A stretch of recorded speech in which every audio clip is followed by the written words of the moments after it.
part of this was the giving away of the land. And I show that in some of the other presentations, maybe Bob War on America or one of the other ones you'll see, where I stand beside an international biosphere up in the Smoky Mountains just out of Knoxville, Kentucky. It says international biosphere. You go further, it says you must have a permit to exercise your First Amendment rights. You're going to find out later we have no Bill of Rights. We are not under the Constitution. But anyway, let's look at this one. Part of it was the depopulation of people. See, we are the cancer. We're destroying this earth. And so under section 492, and there should be a 1 in there, 132, it claims the consumptive patterns of the industrialized world are no longer sustainable. You'll hear that word a lot. And we must either reduce the Earth's population to 1 to 2 billion from the current 5.6 billion, it's really 6 billion now, or reduce our standard of living to agrarian peasant society. I believe they'd like to do both. That's why you hear it takes a village.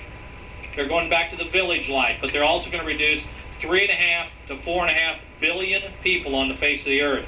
They have not been too successful with this in the past. Here Ted Turner says, in a quote, he says, a total world population of 250 million, 300 million people and 95% decline from present levels would be ideal.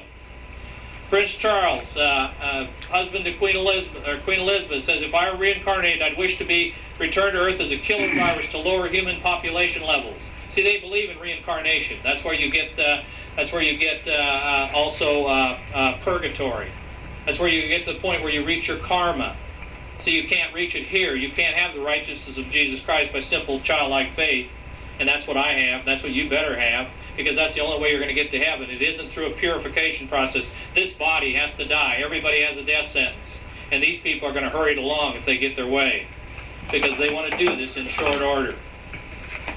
And they're people that are in power. Here's the 10 Commandments of the New Agers. That's another term you hear a lot of. It's just a culmination of all this pantheism and all these different religions coming together. But here's this is a large 25-foot, two tablets of stone there. But let's look at some of the 10 Commandments. The first commandment is maintain humanity under 500 million in perpetual balance with nature.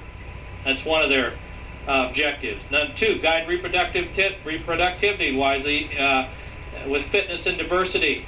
They want to make sure that they have these family planning clinics all over the world. There's a world court. They talk about prize, truth, beauty, love, seeking harmony with infinity. I was going to get the album of the Beatles that said all the world needs is love. I was going to get the We Are the World album where it says all the world needs is love. See, they talk about love and peace. We hear that from the pulpits today. We don't hear about holiness, righteousness, turning from sin, repentance. We don't hear about hell. Jesus talked about hell more than he talked about heaven. And I'd recommend nobody in this room, they go there because it's a place where the fire is never quenched, the worm never dies, and there's weeping and gnashing of teeth for eternity. I tried to explain it to my kids one time. They were listening to a bunch of rock music, and I was on my way back from my mother, so we had a lot of time talking. I was listening to some, and I know that what goes in the mind, whatsoever you sow, you're going to reap. And I told the kids, I remember I was crying, I just said, kids, I don't want you to go to hell. I can't force you. Even as Lot could not take his wife out of Sodom and Gomorrah. Jesus, by the way, said, as in the days of Sodom and Gomorrah, so shall be the coming Son of Man. As the days of Noah, so shall be the coming Son of Man. As in the days of Lot, so shall be the coming Son of Man. Well, Lot didn't take his wife out. She loved the world too much. She turned back. 2 of his daughters who were married stayed there with their son-in-laws. I'm not able to take my children that can make free choices out. I can only pray for them. I can only be the living epistle for them. I can only be a letter so they can read, and hopefully they want to be like Dad. And that's what we all should want to be. We can only be that as we die to ourselves and let the Holy Spirit live in and through us. But anyway, I was explaining to him on the way back about hell, and I said, girls, and my son, he's a younger one, I said, son and girls, if I could explain, I know I can't in human terms, but if you were lit on fire and the fire was never quenched, if somebody poured gasoline over you and lit the fire, and you just burn and burn and burn for eternity, that might be a little taste of what hell's like. I said, if you were dropped in a vat of human waste and you never drowned, you just kept gagging on the human waste, that might be just a little bit of hell, what hell's like. And I went through it, and it broke my heart, as I told them, because I'll tell you what, it causes me to want to pray for them. I love them, I'll guarantee. I hope they all stand with me. I hope they all stand for the things which are righteous and holy and pure. I hope they're doing the will of the Father, and I hope they have not just a knowledge of Jesus Christ, not just a confession with their outward mouth, but with a belief in their heart. unto salvation. The last one is, be not a cancer on the earth. Leave room for nature. Leave room for nature. That's what we must do, people. We must leave room for, that's what they say, we must leave for nature. We're the cancer. We the people that are destroying the earth, as you heard. They must get rid of 3.5 to 4.5 billion people on the earth. Here's the ways they're going to depopulate. Now, I told you we're going to receive one of the most bloodbaths in the history of mankind. If I didn't, I'm going to tell you right now, we are. Because we've killed 40 million babies in America. God says, I hate the shedding of innocent blood. He says that blood cries out to me from heaven. You can see right here, I have some feet. And I got these feet when I was first in the ministry. I hadn't prayed for these babies a whole lot. And I got them from the James Dobson program, and I was in my office, and I cried for 3 hours. And I said, God, why am I crying? I was a training officer. I said, I'm a man. And he said, David, that's my heart. I'm crying over those little babies that are having their heads ripped off and their arms ripped off in their mother's womb. The most dangerous place to be in the world today is in the mother's womb. It isn't on a battlefield. It isn't in a car.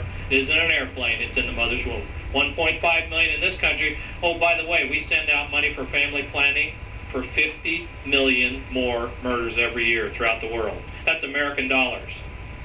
So if you don't get the picture, why God is going to judge this nation, because it says in Isaiah 59:15, those that fail to stand in the gap for the innocent, helpless ones will become the victims of the very things they failed to stand in the gap for. He's true to his word, people. He never changes. You will see people in this room that will have their heads ripped from their torso.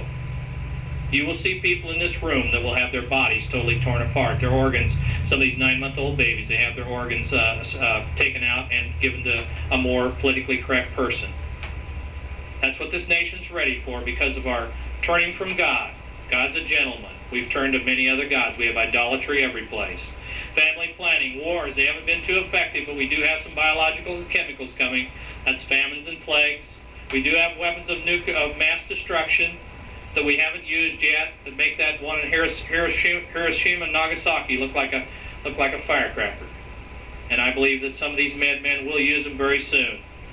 Genocide, we'll talk about that in just a minute. Condom distribution, you don't have children, you don't populate that way. Homosexuality, they don't have children.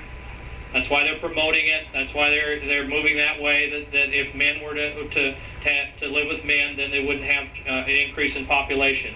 Euthanasia, that's going all over right now. You heard in Oregon and California they're considering. It's the elderly people. Hitler said the gray-haired people are no more than useless eaters. Learn what took place in just less than 50 years ago, right around 50 years ago in Germany. You'll see exactly what's going to take place here. Except there's nobody going to stop at this time. The bloodshed's going to go until they get 2/3 of the earth, according to the Bible. Jesus said, when I come back, will I find... One time he says faith, and another time he says flesh upon the face of the earth. I don't know. Well, they'll find either. Famines and plagues. That one you'll see. I was going to put an article. I'm not researched on it yet, but it's a thing you're going to read a lot about. This anthrax and various other biological and chemical warfare that Russia is still increasing their arsenal, as well as the World Health Organization, as well as many other ones. You probably saw there was this thing called Gulf War syndrome. There's a gentleman here tonight that has it. Many people that went to the Gulf War were never over in the Gulf War, and they have the syndrome. Through inoculation. You probably saw they're going to give out anthrax inoculations to everybody. There were two airmen that didn't take it. They're going to be drummed out of the military. Some of the Navy guys would not take it because they don't want it. They're not sure what's in it might be some kind of chemical agent that's set off by another agent. It might be some kind of something goes in your bloodstream so they can follow you from. I have no idea, but I think they're wise. But they're going to penalize them for not taking this particular inoculation. There's going to be a lot more plagues. They want all the children vaccinated. Right here, this is one of the saddest days in American history. When our president, when I heard him say that I'm going to veto the partial birth abortion ban, and he said that I prayed to my God and it's all right. Now, if you don't know what a partial birth abortion, you need to know what it is.